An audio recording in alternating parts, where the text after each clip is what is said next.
मैं पांचवा पद का भावार्थ बतला रही हूँ।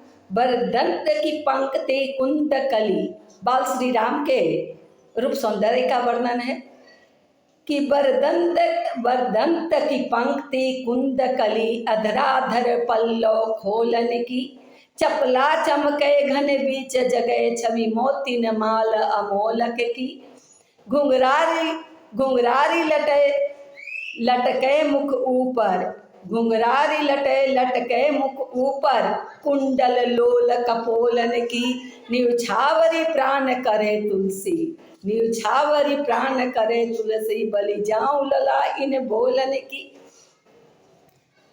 गोस्वामी तुलसीदास जी कहते हैं कि बरदंत की पंक्ति कुंदकली की, बाल श्री राम जी के उजले उजले दांत, ऐसा लगता है कि उनकी दांत की पंक्तियां कुंडकली के समान दिखाई दे रहा है, श्वेत।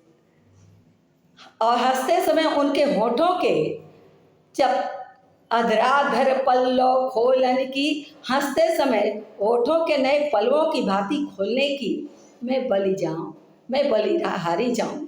इतना सुंदर रूप लग रहा है कि हंसते समय उनके होठ खुल रहे हैं तो वह रूप अलौकिक और मनोरम लगता है।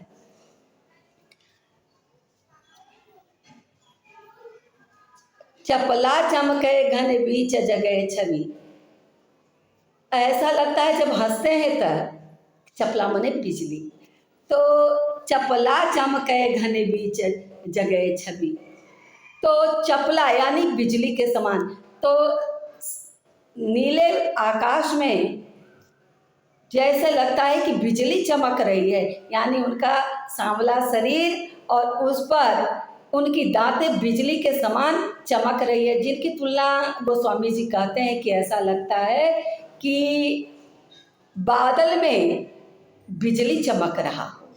इतना सुंदर उनका मनोरम हुआ बाल रूप सौंदर्य लग रहा है। मोती न माल अमोलक की, फिर कहते हैं कि ऐसा लगता है कि अनमोल मोतियों की माला जो श्यामल शरीर पर बादलों के मध्य चमकती हुई बिजली की भांति, कहता है कि उसकी मैं बलिहारी जाऊं, उनके उस रूप सौंदर्य के प्रति मैं न्यौछावर हूँ। घुंघराली लटके मुख ऊपर, और बाल श्री राम के घुंघराले बाल जब मुख के ऊपर लटक रहे हैं, कहता है कि लटके मुख ऊपर, तो वह सौंदर्य और भी मनोरम लग रहा है। और कुंडल लोल कपोलन की, और कानों में जब कुंडल हिल रहा है तो गाल पर आ रहा है, तो और भी सुंदर बाल श्री राम लग रहे हैं। न्यौछावरी प्राण करे तुलसी, तुलसीदास जी कहते हैं कि इस रूप सौंदर्य के समक्ष तो प्राण न्यौछावर है। इस सौंदर्य प्रभु के इस बाल रूप सौंदर्य के समक्ष क्या, तो प्राण न्यौछावर है। बलि जाऊं लला इन बोलन की, और इनकी तोतली बात बोली के समक्ष मैं बलिहारी जाऊं। जय हिंद।